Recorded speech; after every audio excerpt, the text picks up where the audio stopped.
Yeah, it's me. It's Lazy. It's the guy. It's the star. It's the real...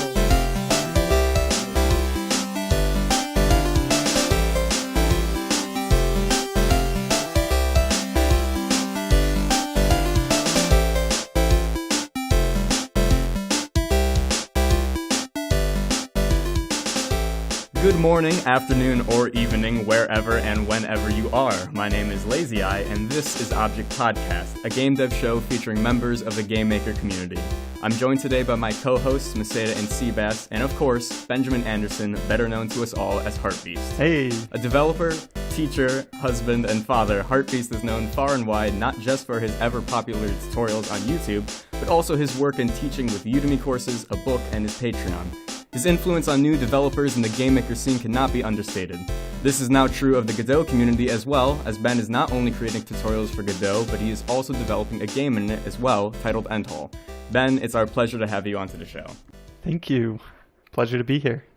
All right. In doing all of our background research and preparation for the show, I know that we all found ourselves ridiculously impressed and in awe of how many things you have going on. Literally just putting your name in a search engine, I had so many different pages. I was like, oh my God, there's so many things. So just to bring us up to date, to make sure we're all on the same page, can you tell us exactly the core things that you have going on that you're working on at this moment? Core things that I have going on at this exact moment would be Endhall and my YouTube channel, and I've been streaming some of Endhall actually, and I have a action RPG course on Udemy as well that I've been doing a lot of support for and updating a few different courses on Udemy actually that I've been doing support for. So those are the main things that I'm doing right now. I did just finish a YouTube series that was a 2D hack and slash, and that was kind of my focus this week. I recorded a bunch of videos for that, so now I can just kind of release them over the next week or so. And on top of all this, you and your family recently had a new addition to your family just a few weeks ago, correct? You had a daughter? Yes. So we just had a new baby girl, and so that makes 3 total. We were talking about right before we stepped in here how challenging to the 3 of us it must seem to balance both all of the projects that you have going on top of this, a family of 5. And we began to discuss, but I'd love to hear more about not only how right now you manage that balance between your family and your work, but also when you and your wife had your first child, what was that transition like to, you already have a completely full work schedule, and then suddenly you're a first-time parent as well. What was that transition like in trying to find the ability to balance both? Yeah, that was definitely a hard transition. When we had my first daughter, that was right about the time we had just finished the Kickstarter for my book. So those happened at like the same time, and it was definitely a tricky transition. I'm the oldest of 6 kids. There's 6 kids in my family, and I'm the oldest. So I grew up with a lot of younger brothers and sisters, and that's crazy to grow up with. And I think that helped prepare me a little bit. I knew a little bit more what to expect with new babies. And my sister had also had a baby just recently, a little bit before that time. And so I knew going into it a little bit what to expect, but you can never be 100% prepared for a new baby. They're a lot of work. So I remember specifically like writing on the book, like at night, like my wife and I would trade off sleeping, because the baby was not sleeping super well at first, which is how all babies are. And so like I'd take the first half of the night, she'd take the second half of the night. And I remember like, the baby would be in like a little, some sort of like something, I can't think of the word, the thing that you put in the car, like a car seat. Car seat, yeah. Yeah, a car seat, and sitting in my office with me, and I'd be rocking the baby's rocking the baby's car seat with my foot, and trying to type on the book at the same time. And So that was a hard transition. I think it's gotten easier as we've had more and more kids and just gotten Right. more used to it. But it was tricky to try and balance that for sure. Since you had your first daughter, has that helped like motivate you, do you think, in a different way? 'Cause I've heard a lot of fathers go, "Oh, I have a kid and everything's different now." Yeah, that I think I got a pretty big boost of motivation too when I got married. It was like, oh, I have to, make sure that we've always got enough money coming in. My wife was going to school at the time, and so I was kind of helping pay her way through school, and that was a big motivation boost for me. But kids as well, it's like you, I guess your Feel more time, responsible, or yeah, and your time becomes a little bit more valuable. You tend to, at least for me, right? I felt like I spent less time on things that didn't matter as much to me. Like I was like, okay, I've only got so much time to work with in a day, I have to make sure that I'm putting it towards stuff that actually matters to me. And I think that's kind of what happened when we started having kids was I was able to realize that. And when you kind of budget your time, I guess, you tend to spend it more wisely. Right. I have very much the same thing. When I got married, I think before that I was a slob. It was just, eating noodles, playing games. But kind of as soon as I got married, it was like, shit, I actually have to do something now. Yeah. Have to properly budget your time. Mm-hmm. Yeah, that's as a young single person, I definitely don't do that. I definitely am unstructured with my time, so it'll be interesting to see if I eventually change out of that. You brought up the book a moment ago, in that you were writing it right when your first daughter was born. And one of the things I'm interested to hear about is, many tutorial makers focus on one medium. They might do YouTube, they might do Udemy, they might tutor individually, but you have done, to my knowledge, at the very least, YouTube, Udemy, and your book. And I'm interested to hear about the differences that you have found, both in the challenges and the benefits of the different mediums for teaching. YouTube, you have these bite-sized clips that can be released to a mass audience.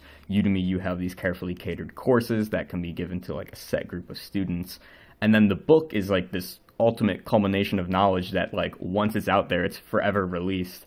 So I'm interested to hear which you prefer, which you find most challenging or most rewarding. Man, writing a book is so hard. Don't ever do it. That's my advice. It was. Oh, man. It's good advice.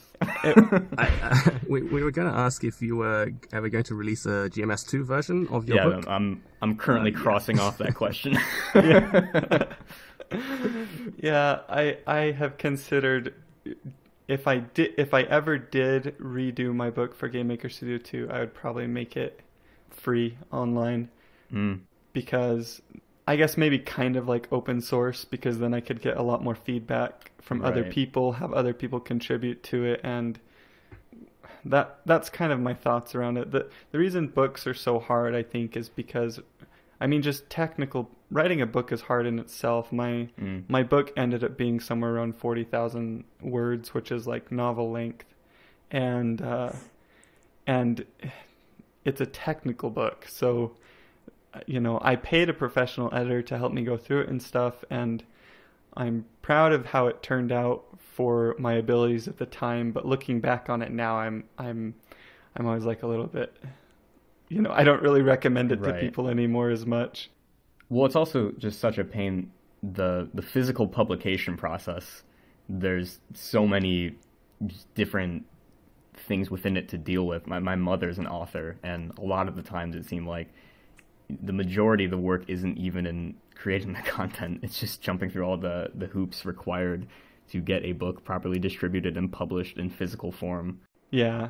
So I see the reason you would lean more towards an online format, just because of the challenges that come with that. Yeah, it was. I did hardcover physical copies, and for the Kickstarter, and that was quite the job. because I self-published, so I had to. And not only that, I promised to sign them all. So, ooh, Oh my God. I signed a lot of books. Wow. How do you handle, like, I mean, I'm not saying GameMaker gets updates every other day, but how do you handle that as you're going through the writing? Do you ever like, okay, I need to write this way because I know like they're probably going to change this? Or is it just write in the current time and place and hopefully it stands the test of time? Yeah, I just wrote in the current time and place. And for the Okay. most part, I was general enough that it worked. But Oh, I yeah. think there's some stuff in the online, like the networking section that don't work anymore because of updates. So that's part of the reason I don't really recommend the book anymore to people. Right. Because even the concepts are there. Yeah. We do get a lot of people who ask for like books. I feel like some people prefer using books to study, and I do on occasion recommend your book. But would you ever recommend it, even if it's one of the very few books out there on GML? I would probably recommend it to somebody who is still using GameMaker Studio 1.4, and if they were an absolute beginner. But then I might mention, some of the stuff in the networking has changed, and so you might run into issues there. But the book struggled because I wanted to make it a purely programming book, but then I got basically people who weren't familiar with the GameMaker Studio UI, so then I tried to Right. bring in some UI stuff, and it kind of ended up being a little bit of an odd mix between trying to explain the UI while also explaining the code, because originally I just wanted it to be GameMaker language as a language and not really focus on GameMaker's UI, but it's really hard to separate those two. Right. They go very hand in hand. Yeah, that's the gap between beginner and intermediate. Obviously, everyone learns differently, so this is more of an open-ended question, but in your experience between working in the different mediums, do you have a platform or a method of teaching that you think is most effective for people learning GameMaker or just learning in general? Yeah, I think it depends on the level that they're at. I think books could be very helpful to people who are already very familiar with the UI and have programmed some, because it's, books or any sort of written form, whether it's a blog or something like that. I think that can be really helpful to people who are already familiar with it, the documentation and stuff. Once you've reached a certain point, then you can pretty much figure anything out with the documentation.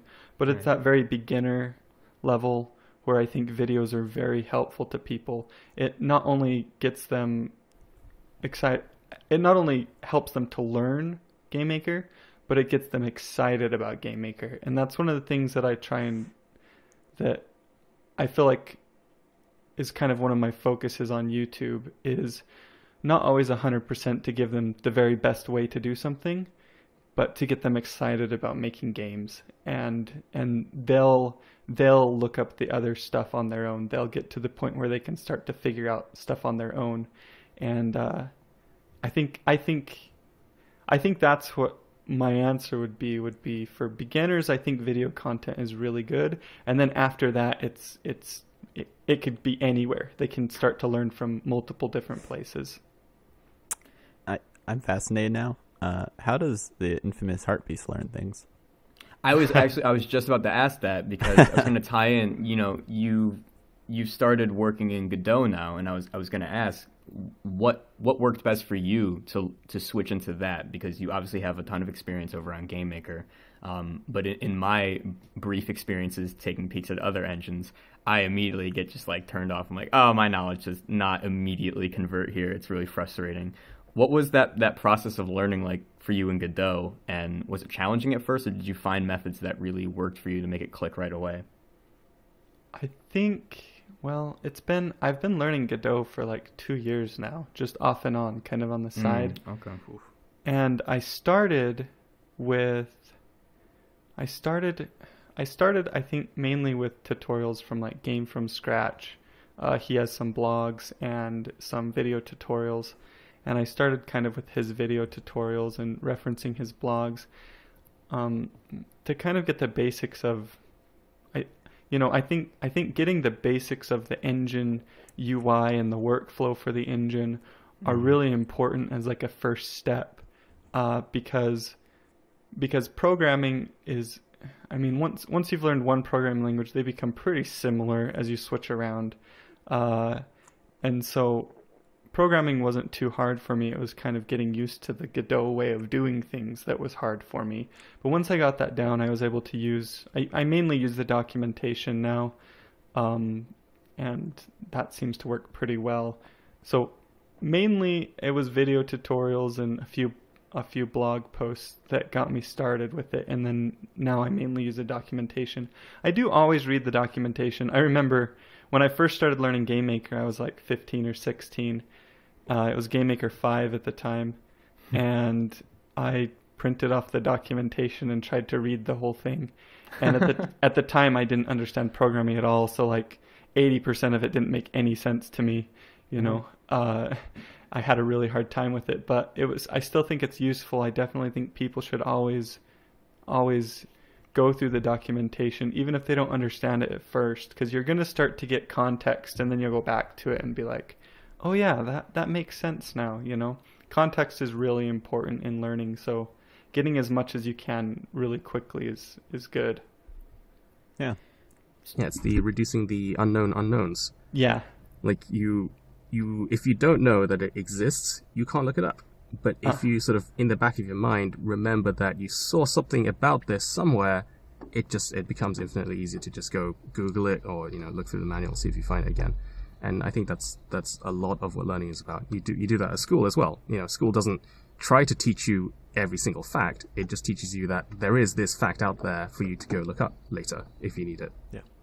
Yeah, it's the what is it called? The levels of, I don't know, something about four levels of understanding. Yeah, you have basically you don't know what you don't know, and then you know what you don't know, and then you don't know what you know, and then that's the last one, is you don't know what you know.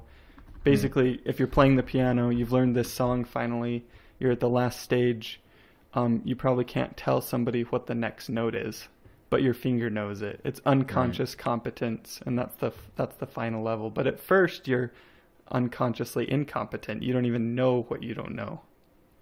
I read a book on this, and it's interesting because that last level of understanding is actually like the worst stage to be in when you're teaching people. Mm-hmm. So it's really good that you're switching between engines, because had you gotten to the point that you were like, just beyond anyone's understanding with GML, you might actually not be able to teach it nearly as well as you do. Or like even the little things, like you were saying, you teach in a way because you want people to be excited about making games. That blows my mind. I never would have thought of that. That's crazy. It's genius. I'm like, oh, well, or he's also just in the same stage, like, yeah, man, it's really cool. I think it goes both ways. I heard the story of I think it was a golf player. Tiger Woods. No, I don't know. I don't know no who one it was. golf player,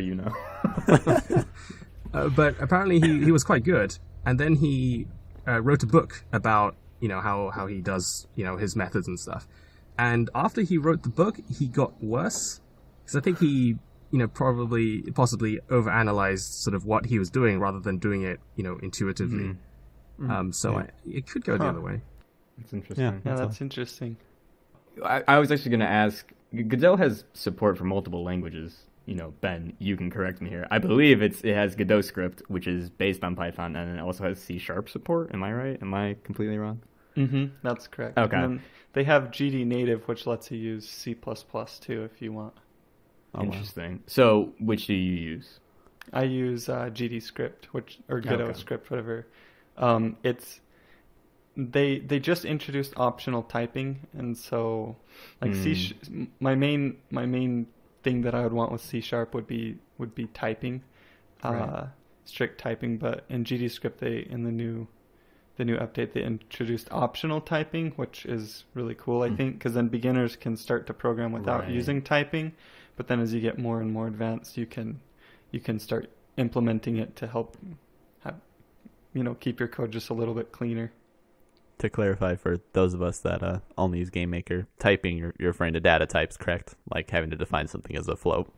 Yeah. So if your script takes an argument, then, but you always know that it's going to be an integer or a float or a Boolean or a string or whatever, then you can define that, and if it ever if your script ever gets past something that's not what it's expecting, it'll error. Yeah. Here in GameMaker land, we just type things and see their string or magically works. Yeah. It magically works except for the times it doesn't, and then you spend an hour trying to debug it, and it's a string instead of an int. There we go. Yep. And that might be one of them, but I'm curious to hear what are some of the core features of Godot that have like solidified your love for it. Because you mentioned in a video recently that while you totally recognize the strengths and weaknesses in different categories for both engines, you do slightly lean towards Godot more. And I'm curious about, coming from a long history in GM, what were some of the things that Godot offered that really made you think like, okay, I really want to make a game in this engine? I think for me, the types of games that I want to make, they're going to be turn-based, and having access to coroutines is really helpful for that, which is just basically you can have it go run something, you have your code logic, it's stepping down through each line or whatever. You get to a certain line, you can have it go run something that happens over multiple frames, and then once that's complete, then it returns back to your original steps and it moves on to the next step. And for a turn-based game, that's really helpful. And GameMaker doesn't have that, unless, Yellow Afterlife, he has, I think, some extensions that have coroutine magic in them. But yeah, so that's one of the reasons I picked up Godot. I do like being able to tie my functions down to specific objects instead of having them be global scope like scripts. But I should mention also that one of the things I really like about GameMaker over Godot is the 2D arrays, because in Godot a 2D array is just an array of arrays, and it doesn't quite work exactly the same, and so it can be a little bit counterintuitive sometimes. But GameMaker has the whole 2D arrays thing. I think it, or even just using grids, grid data structures are amazing. And so I definitely prefer some of the aspects of GameMaker still over Godot. Interestingly enough, and I'm sure Yao, who is in the chat, can confirm this for me, didn't we discover that 2D arrays are actually just a 1D array in a 1D array? I confirmed that. Okay, yeah, I think we because you can create a 2D array that has one row or one column. I can't remember which way around it is, and you can use the 1D array functions with it, and it's fine, and vice versa. So somewhere under the hood, they're the same. Beautiful. But they've hidden it from us, though. Yeah, they've hidden it. Yep. It's one of those secrets, yeah. It was a thing for years because you do speed tests and you're like, wow, I thought arrays were partially implemented. Why are they so fast like grids? And I think eventually we realized they're the exact same thing. Yeah. Like different front-end syntax. It's a lot of fun stuff going on behind the scenes. Yeah, you're a game maker. You don't know 95% what's going on. Another thing that I'm curious about is I know Godot has really great tools in place for UI design, which is something that I personally feel is quite lacking in GM.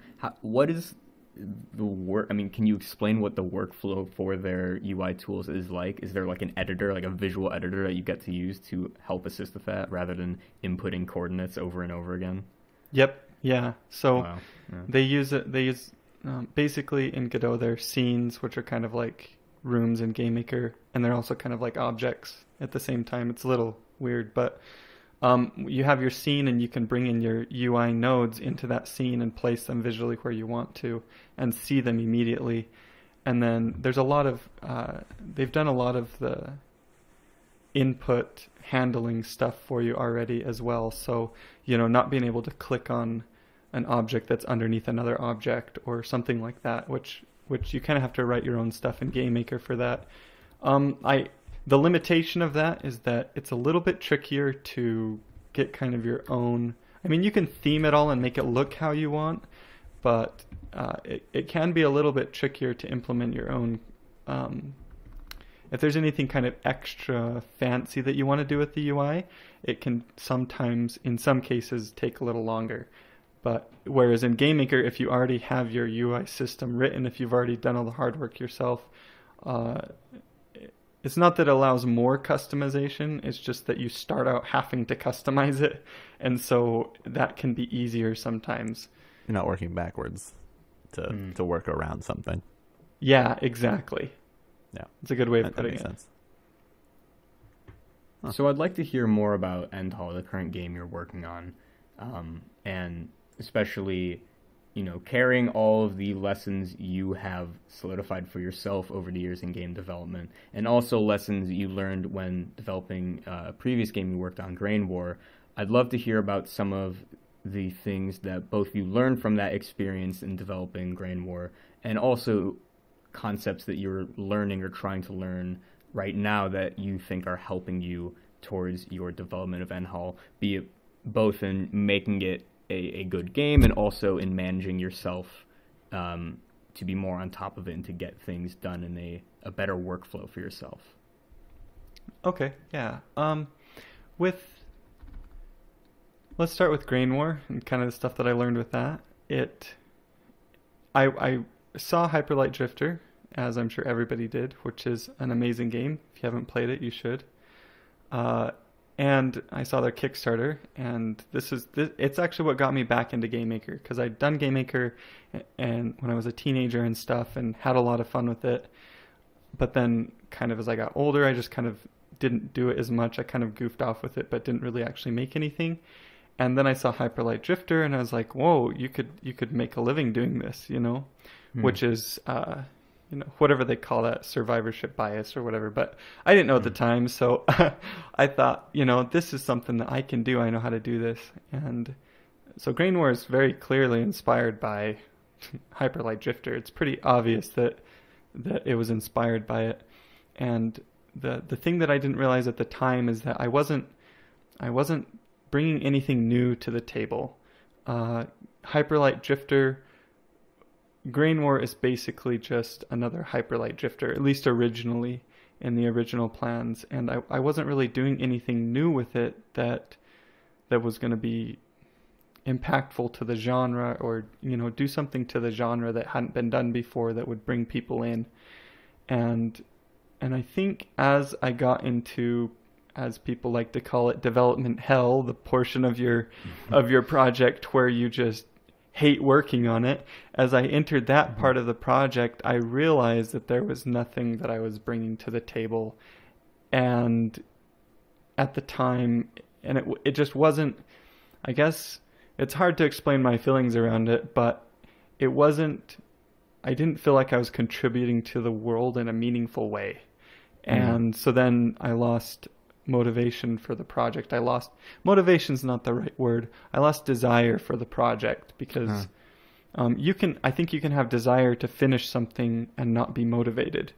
But so with that, I put it on hold for a while and decided to, maybe one day we'll go back to it. But as of right now, I don't have a reason to continue it. Right. What was this like self-doubt that you were fearing that you'd put this out and people would be like, oh, this is not as good as Hyperlight but looks like Hyperlight? Was this like kind of the process you're going through, or was it more really just like down to I'm not bringing new mechanics to the table? Well, I guess the best way to put it is I wasn't making the game for other people. I was making it for myself, and when I realized that I wasn't bringing anything new to the table, then there was no reason for me to make it. Like, I played Hyperlight Drifter, and I was like, this fulfills that gap. Exactly, the gap, and there's no reason for me to do this. So I wasn't necessarily worried about what other people would think with the game. I was just worried about feeling like I had wasted my own time. Right. Okay, so that's interesting. I find that really interesting. That's the first time I've heard someone. So it's kind of that you needed a sense of like more than just a sense of purpose, but like a sense that you were really bringing something new. Otherwise, it just wasn't worth it. Yeah, exactly. So with Endhall, what is that for you? What's the difference from this, in this game for you? Endhall is a funny story. It was supposed to be done in a month. Troll. Yeah,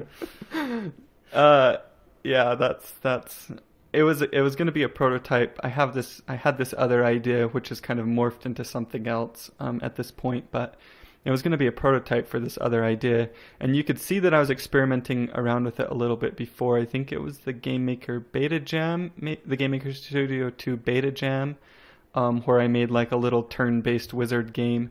And if you look at Endhall and you look at that, you'll see they're very similar to each other. And so I was experimenting with that already in GameMaker a little bit, and then I tried to bring it over to Godot, and I was going to make something really quick, only in a month, just kind of turn-based. I wanted to make it about comboing different skills. It kind of turned into a full project, so start small with your scope, because then it will take 12 times as long. But Endhall, I think...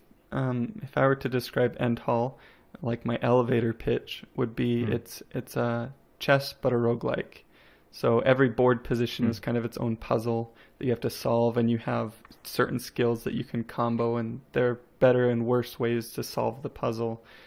So it's kind of like a problem-solving game, and it's actually pretty similar to Into the Breach, actually, which is a good game as well. It's different in its own ways, which I think makes it unique enough that I still want to finish it.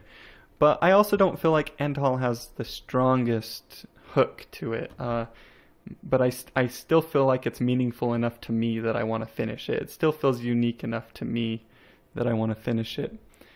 Do you have like a setting around it or a story that you feel is pretty unique? You know, some games like Hyperlight you can just look at it and you can feel the depth of this atmosphere they've created in the world it takes place in, the music, all that. Do you feel like you have that?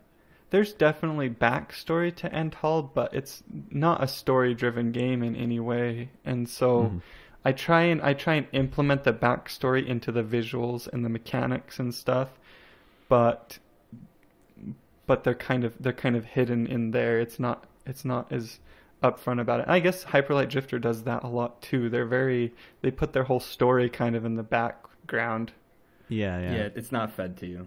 Yeah. You kind of interpret it and feel it as you go.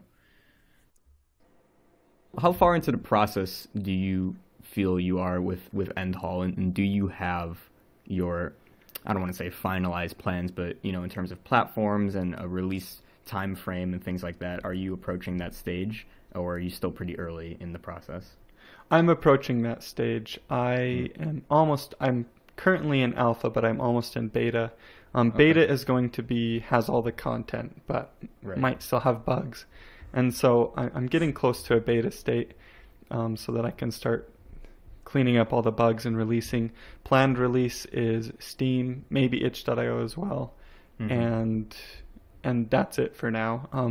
My kind of platform, I guess my plans for if I ever release on a platform, it will be because I already made a very successful PC game and everybody wants me to port it. And that makes sense. That's the point where I'll go to platforms.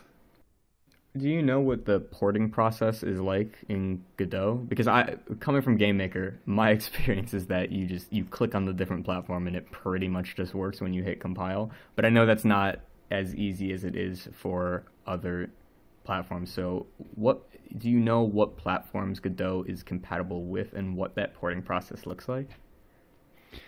Godot, so I'm not the most qualified to answer this question, but since I haven't actually ported anything, but my understanding is that Godot is more of a process for certain areas. It could theoretically be ported to any console or any platform, but the work involved, because it's open source, the licensing and stuff with the different platforms and stuff doesn't allow them to have like a Switch port included with the software, So they do have Universal Windows Platform, and they've got Android, iOS, and I think they have a web, like an HTML5. HTML5, yeah. Yeah, and then obviously it comes with Windows, Linux, and Mac as well. So It's pretty easy to port to those platforms from what I've been told, but I haven't tried it, so I don't know. But I do think that if you're wanting to port to different consoles and stuff, GameMaker or Unity might be the right choice if you don't want to have to write your own port. Right. I don't know if you mind. I actually want to lead into your pixel art. I find it really interesting when someone is decent at programming and has the brain that lets them still draw things. It's usually one or the other. And if they're both, I assume something's wrong with them. How did that come about? You've assumed correctly. So I started out an artist and then became a programmer. By necessity? Like when you were younger, still using GameMaker, was it, I want to make these games and I can only draw and it's frustrating, so I guess I'll have to learn how to do this? Yeah, pretty much. I decided that if I was gonna make games, I was gonna have to learn to program, and so I kind of forced myself to learn to do it.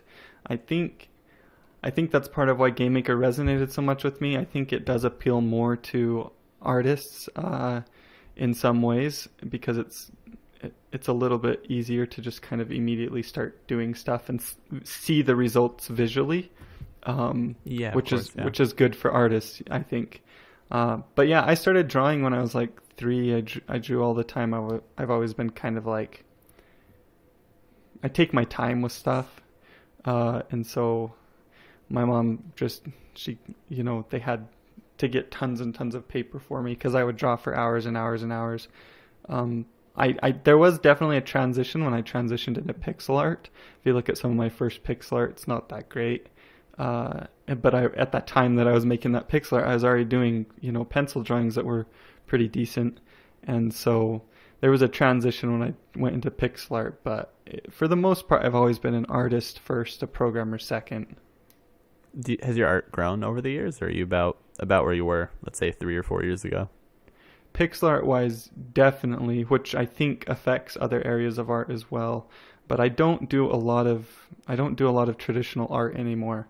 I really love pixel art. First of all, it's like painting but without the mess. So I really like that aspect of it, and so I've just kind of stuck with pixel art. But I do feel like my pixel art has improved significantly over the last, since I started even just doing YouTube videos. Right. Yeah. Nowadays you use it primarily for work stuff, right? I mean, I can't imagine you with 3 kids sitting down and be like, yeah, I'm gonna draw an MS Paint real quick. No, yeah, it's all work related stuff. That's good though. I mean, you're still learning, I'm sure, through that process, and at least when you do it now, like you said, with budgeting your time, like it's about doing something that's productive with the time you do have, and it's again still learning. Yeah, and I'm lucky that I get to enjoy that part of it and have a lot of fun with that side of it, because doing artwork for games, even if you enjoy it, isn't always the funnest part of it, but I do enjoy it. Yeah, that's really cool. Earlier in the conversation, when you were talking about once you had your realization with Grain War, that you started to lose, at first you said motivation, but then you said it was really desire. And it's interesting because one of the questions that we had on Twitter from @Mozzie31, which is a common question that I get, that I'm sure everyone gets, that we see in the Discord a lot, and I'm sure you get plenty, is what advice and tips do you have for dealing with motivation to continue and finish a project? Obviously, this is a very open-ended question. There can often be a very blurred line between motivation and work ethic and desire and other things and passion. But in your experience, having started and finished so many different projects within the game development scope, what are some tools or tricks that you employ for yourself to make sure that you get things done? And do you struggle with motivation or things like burnout occasionally? Yeah, so I'm glad this came up because I have some interesting thoughts on this. I was listening because Sean answered a very similar question, and I remember watching Sean's video where he talked about when he started doing running and stuff, and his determination to continue doing that and kind of push through even when the motivation was gone. And I remember being really, I guess, moved by that video. I thought it was a really great video that Sean was sharing, that kind of, to see a little bit more of his journey in that area. I really enjoyed that. And I think that one of the things that I've learned for me personally is that motivation and progress are really closely tied with each other.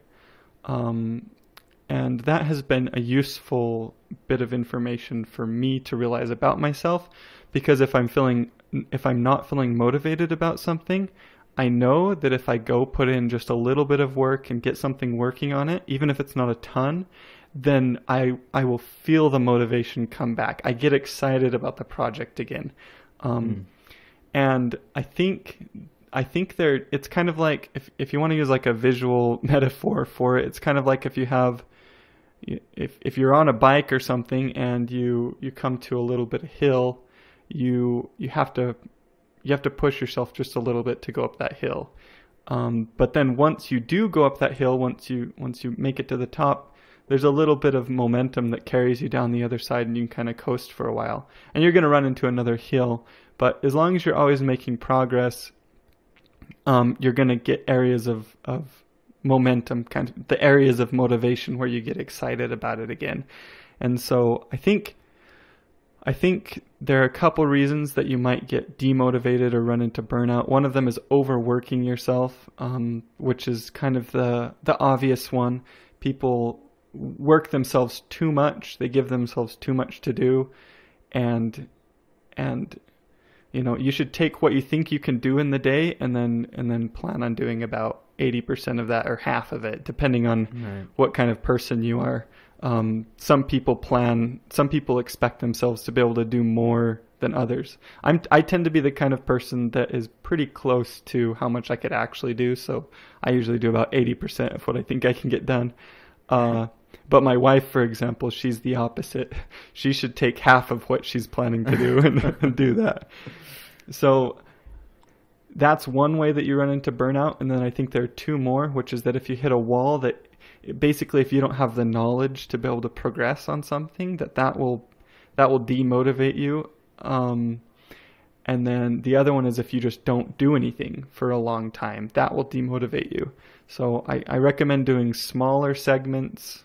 And I'm still learning this. I'm not perfect at this. This is just what works for me. I do small segments, like a little bit every day, and that seems to keep me motivated, and I don't really run into burnout too often because I don't try and do too much on it. I just want to say this is some of the best advice I've ever heard about motivation. I've been recently, all those things he went through, that whole list of like having progress, not working enough, overworking, all 100% valid, and he's right on the dot, at least in my experience. So super relatable. Yeah, definitely. I was gonna ask, do you have any like little tricks that you can play on yourself to get motivated? Because I know I have a friend who, at the end of the day, he goes and like puts random junk in his code so that it won't compile the next day, and then that's the first thing he's gonna do is go fix those easy problems, like go hunt them down. Are there things that you trick yourself into doing to get motivated? That's actually a pretty good idea, a pretty good little trick. So I did some research on this, and this is quote internet research, so it's just me Google searching stuff and reading a few articles. But apparently, from what I've learned, our brains are designed to try and anticipate how difficult a task is going to be. And we use our previous experience with that task as a way to determine how difficult it's going to be. So like, if you go to do, your homework assignment with school or whatever, and it's super hard and you run into all these issues and you can't figure it out, and you take a break for a while, your mind is going to remember how hard it was, and it's going to anticipate that the next time you try and work on it, it's going to be that hard again, even if it might not have been. And so something that people will do, like your friend does, is they start working on the project with something very small and easy to do, something that's easy to fix. And because then your brain will anticipate, when you think about, oh, I got to go work on my game, your brain is going to anticipate that it will be easy to start working on it again. And if you once again, I think it ties back, at least for me, it ties back into progress. If I'm able to make progress on something, then I start to feel that motivation coming in again. And so even if the progress is just something really small, that helps me to get motivated and excited working on it again. Yeah, so start with some easy tasks to get you back in. Yeah. I have a question that's super not on our sheet of questions, but I'm just picking up on now.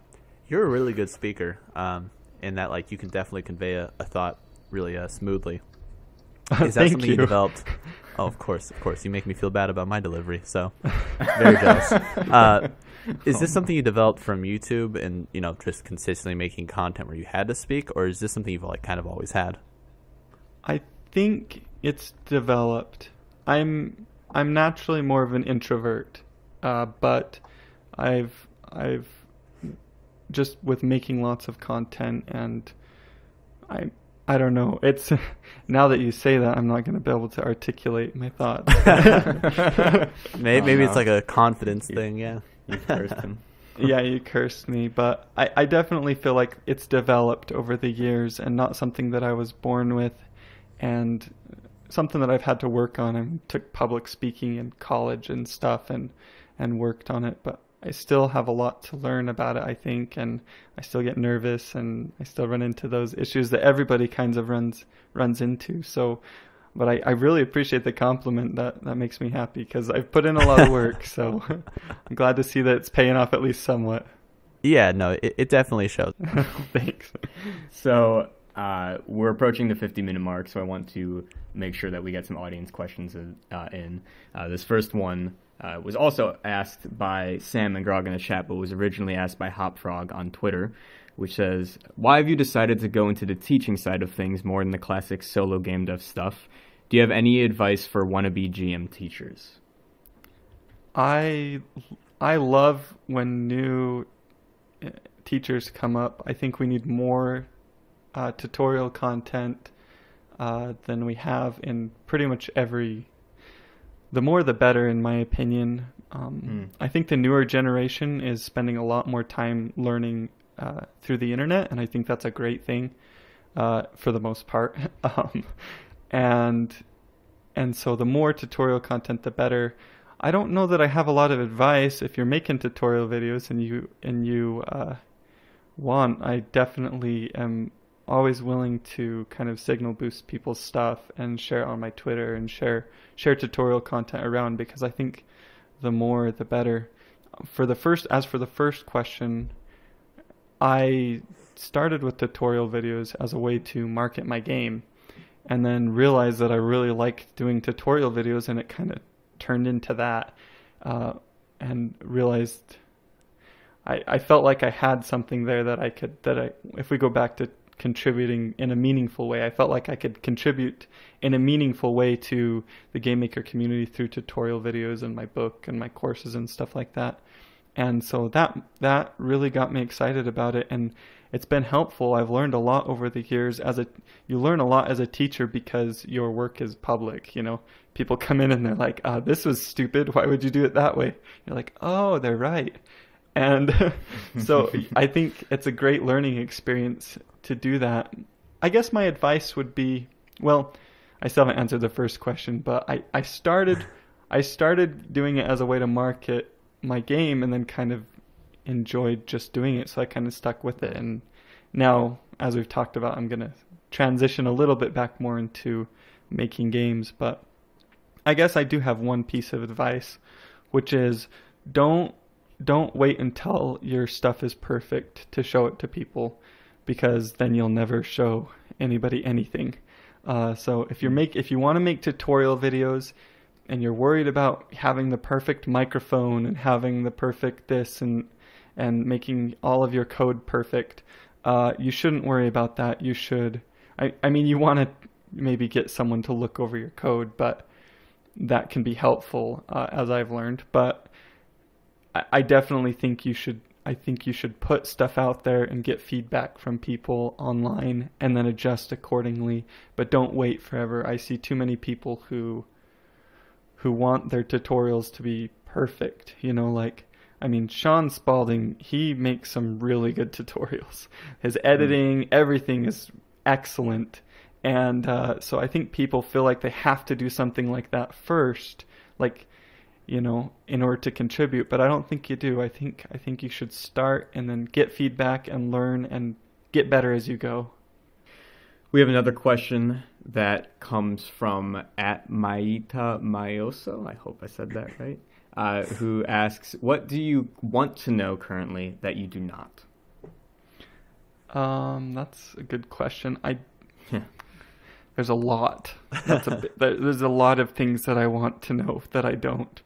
I think the biggest thing that I want to know right now is how to freaking use Steamworks.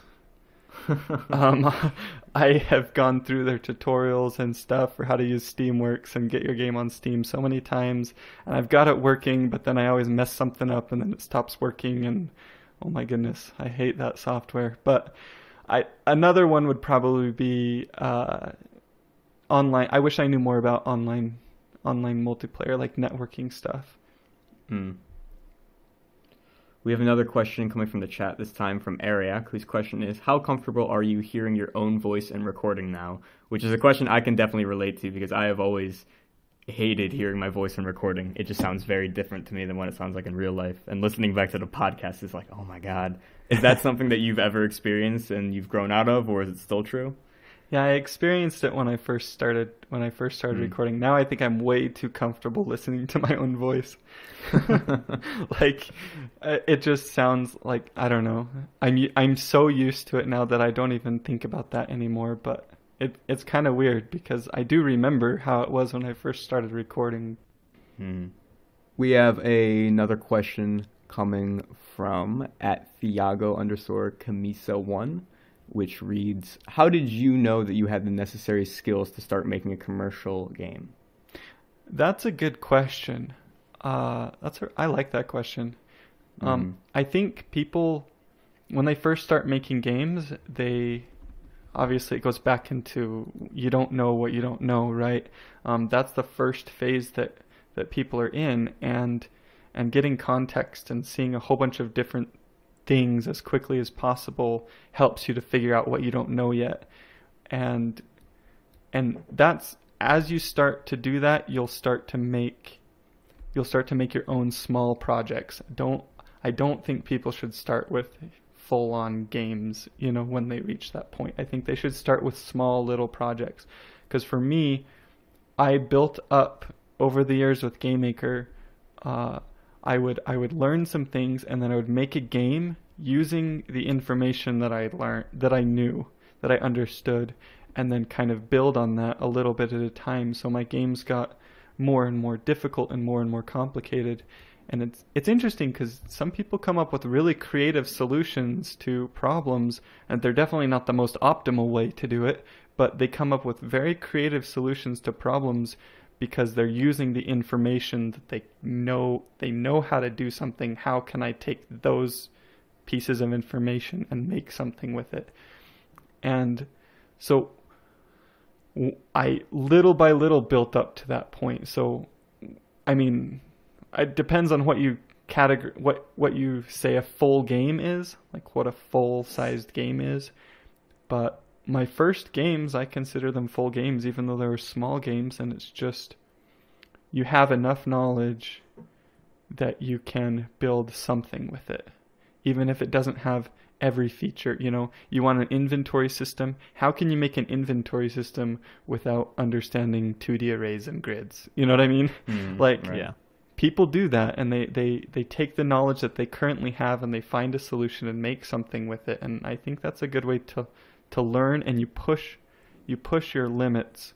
You have like a boundary of what you're comfortable with, and you start to push out of that boundary, and that's where it forces you to learn, to gain new knowledge.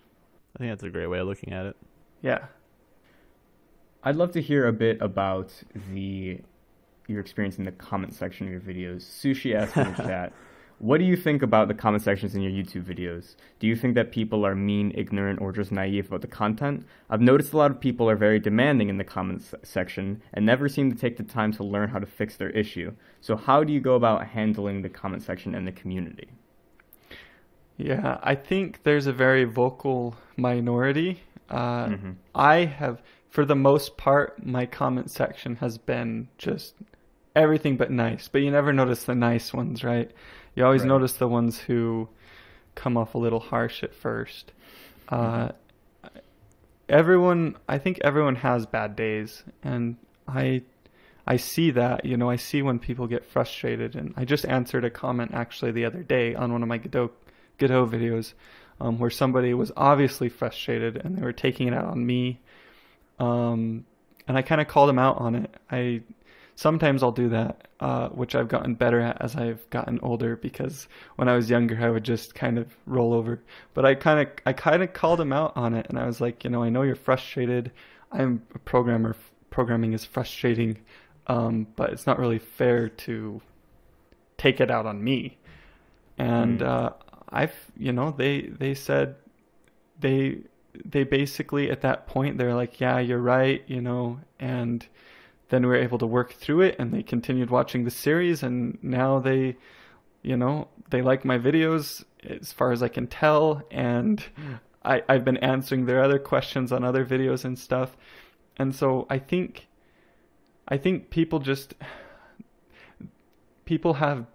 there are definitely people out there who are a little bit entitled, I guess is the best word. They feel like they deserve your time. But I feel like usually even with those people, if you kind of establish a boundary and you say, no, that's not okay, you can work through it with them. And they're not bad people. They just, everyone has bad days, I guess. Has having kids, does that help you deal with their tantrums? Yeah, it does actually. I know you're not actually this ridiculous. You're just someone's got to change your diaper. It's fine. A little heated right now. Yeah. That's a very. I mean, it almost ties directly to. My wife had me read a book called "It's Okay Not to Share," and I really like the book. If you have kids, you should definitely read it. If you don't have kids, you should still probably read it, because it's kind of a book about boundaries and letting other people live their lives the way they want to, as long as they're not messing with your life. You know what I mean? Right, and it's been very helpful for me as a way to deal with people that are maybe pushing a little bit. They're pushing a little too far into what I would consider my boundary, and just kind of establishing that and trying to work with them. And I don't know. It's funny that you bring that up, because I definitely feel like that book has helped me manage communities better, and because I have my own kind of Discord community and all that kind of stuff, and so managing that is something. There are people who have that as their full-time job, and it's a difficult thing to do, and I think that book helped me with it. Yeah, you have astounding patience. I mean, you can hear it in your voice. It's very, very respectable, especially in your position. So, good on you for keeping it up, especially those comments. It's hard to look over those and not take it personally. Yeah, it's really hard. I'm going to bring us to our final question, which I, in previous episodes, have always hyped up and said it's a secret important question, but it now occurs to me that the secret's kind of ruined because those episodes are all heard by everyone.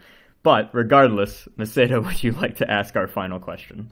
So I'll switch it up a little bit and ask you this. What food do you feel is underappreciated? Underappreciated. That's a good way of switching it up. Because now I don't have... Were you prepared for the other question? I wasn't super prepared for the other question, to be honest, because it's a hard question. There's so many good foods. It's the worst question. I feel bad asking it. I can't pick a favorite food, but... Underappreciated food. That's a good one. I'm the most underappreciated food. Oh my goodness, you're really not the objectively most underappreciated food, but sort of what food do you think people haven't heard of or possibly don't think they would enjoy, but would actually enjoy? Okay, I know what I'll answer. I'll say açaí from Rio de Janeiro, Brazil. Okay. It's like this. It's like this kind of like a slushy thing, I guess. If you're like a ice with, I don't know how to explain it. They take a berry, they take some, yeah, kind of like not like a smoothie. It's more like ice. Like it's a slushy, right? Yeah, like a slushy kind of thing, and and you put a bunch of different stuff on it. Like, this is gonna sound super weird, but it's so good.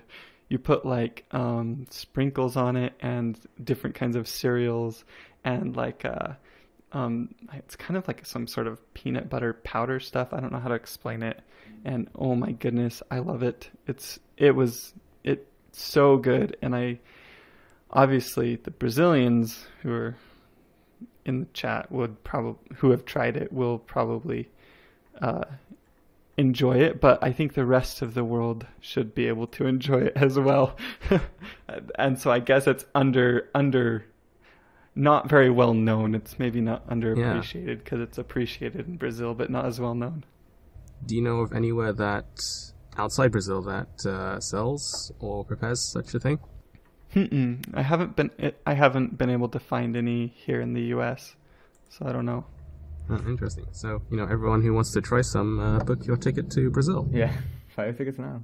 All right, so now that I'm almost certain that my stomach growling has been captured in my audio, we'll go to our closing here. Ben, is there anything that you would like to plug before we close out right now? I would say I know what to say. You can go to my YouTube channel, and over on the side there's going to be like what's that thing called? Similar channels or whatever? Featured channels. Yeah. Go look through those because there's a lot of good tutorial creators on there, and I think that at least I feel like I get a lion's share of the attention sometimes when there are a whole bunch of other tutorial creators out there who are doing great work and oftentimes even better than what I do, I feel like, and they just don't get as much attention. So go check them out, go learn from their videos, and then I'm on Twitter too, so you can follow me on Twitter @Heartbeast. All right, well, Ben, it's been an absolute pleasure having you on the show. Thank you so much for joining us. And thank you to everyone else for joining us in this episode of Object Podcast. For any viewers who like to listen to us offline, we are now available on iTunes and Spotify and most other streaming services. If you'd like to support the podcast, leaving us a review on iTunes really helps us out. But outside of that, we'll catch you in the next episode. Thanks, everyone.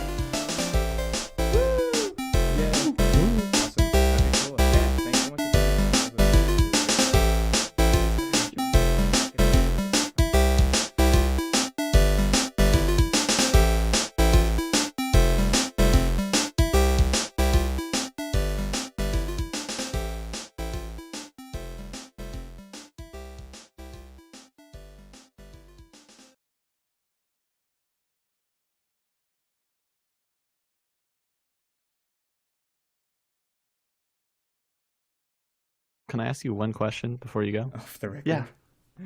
No, well, this isn't a shocking one. Do you know those little baby snacks? They're like banana flavored, and you just put them in your mouth and they melt.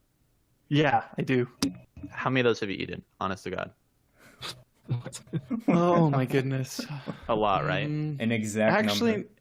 Actually not that many, but I have tasted them before because they're like, like anti-choke good food.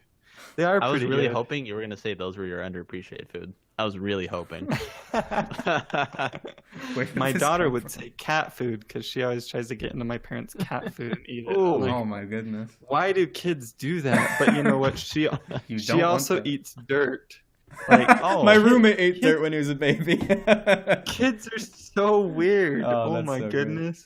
She'll have a really wide variety in her palate, at least as she grows, right? You'll spaghetti and she'll go, "This is the best thing I've ever had." And you're like, "It's all we sure, okay, yeah. You want dirt on that?" She's the most I would say active of our children, and she just, oh my goodness. Like we'll give her like chicken one day and she loves it. She eats it, give her little teeny chicken bits and she eats it all. And then the next day we give her chicken bits and she won't touch it. Like she hates it. Like, why are you giving me this food? And then And then we're like, how can you eat dirt and think it tastes better than chicken? We make this food for you and serve it to you, and you eat the dirt.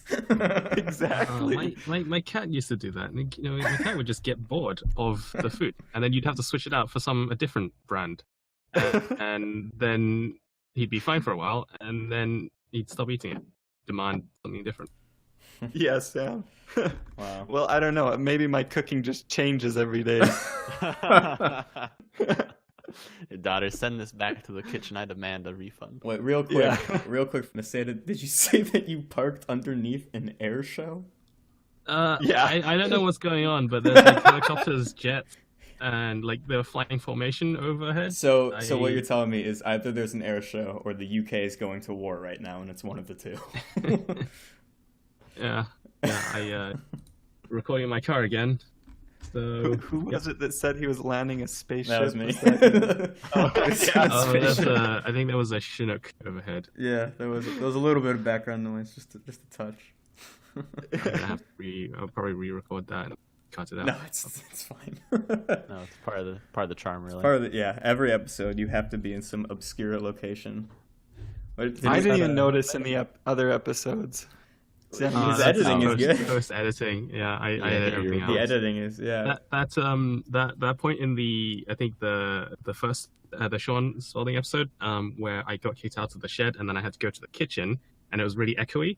I cut that entire section out so you don't hear that. Oh no. Yeah. Oh man. We have to get you to go to like a zoo or something for the next episode. Like elephants just blaring in the background. Well, Yep. all right. That was really fun. Ben, you're super cool. I'm glad I got to talk to you. Keep being the most humble guy, as everyone's saying in chat. Humble AF. Well, I think it was it's a good role model. Really glad that you guys invited me to do it. I was for sure. excited about it. Yeah, we're really happy to have you on. It was a great episode.